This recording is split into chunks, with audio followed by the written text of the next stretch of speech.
నంద్యాలకు చెందిన ప్రముఖ చిత్రకారుడు చింతలపల్లి కోటేష్ మాజీ ముఖ్యమంత్రి ఎన్టీఆర్ వర్ధంతిని పురస్కరించుకుని ఏ3 డ్రాయింగ్ షీట్ పై మైక్రో పెన్నుతో ఎలాంటి గీతలు లేకుండా 2600 అక్షరాలతో ఎన్టీఆర్ చిత్రాన్ని వేశారు. ఎన్టీఆర్ కు భారతరత్న ఇవ్వాలి అనే నినాదంతో ఈ చిత్రాన్ని గీసినట్లు తెలిపారు. ఈ సందర్భంగా కోటేష్ మాట్లాడుతూ విశ్వవిఖ్యాత నట సార్వభౌముడు అనేక పౌరాణిక, జానపద, సాంఘిక చిత్రాలతో వైవిధ్యమైన పాత్రలను ఎన్నిటినో పోషించి మెప్పించడమే కాకుండా రాముడు, కృష్ణుడు వంటి పౌరాణిక పాత్రలతో తెలుగువారి హృదయాల్లో శాశ్వతంగా ఆరాధ్య దైవంగా నిలిచిపోయారన్నారు.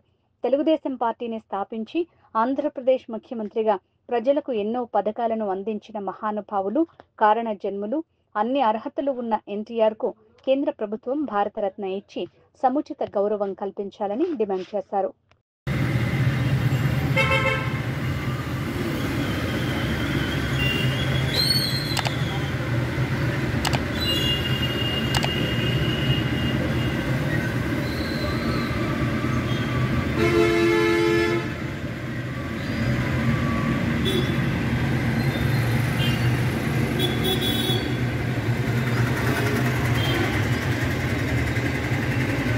ఎన్టీఆర్ వర్ధంతిని పురస్కరించుకొని ఒక వినూత్నంగా చిత్రం గీశాను.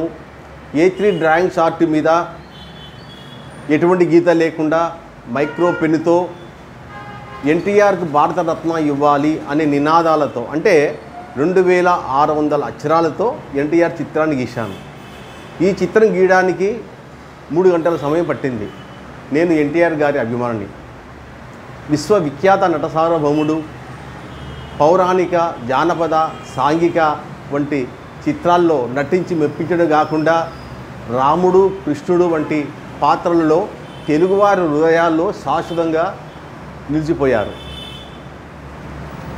భారతదేశ తెలుగు నటుడు, అంతేకాకుండా చలనచిత్ర దర్శకులు, చలనచిత్ర నిర్మాత, చలనచిత్ర సంపాదకులు, అంతేకాకుండా పరోపకారి, స్క్రీన్ రైటరు, నీతిగల రాజకీయ నాయకులు, తెలుగుదేశం పార్టీ వ్యవస్థాపకులు, అటు ముఖ్యమంత్రిగా ఉండి బడుగు బలహీన వర్గాలకు ఎన్నో సంక్షేమ పథకాలు పెట్టిన మహనీయుడు, మహానుభావుడు ఎన్టీఆర్ గారు. అన్ని అర్హతలు ఉన్న ఎన్టీఆర్ గారికి కేంద్ర ప్రభుత్వం భారతరత్న ఇస్తే సముచిత గౌరవం. ప్రతి ఒక్కరూ ఎన్టీఆర్కి భారతరత్న ఇవ్వాలని కోట్లాది అభిమానులు కోరుకుంటున్నారు. అందులో నేను ఒకరిని. ఎన్టీఆర్కి భారతరత్న ఇవ్వాలని అనే ఉద్దేశంతో ఎన్టీఆర్కి భారతరత్న ఇవ్వాలి అనే నినాదాలతో ఈ చిత్రాన్ని గీశాను.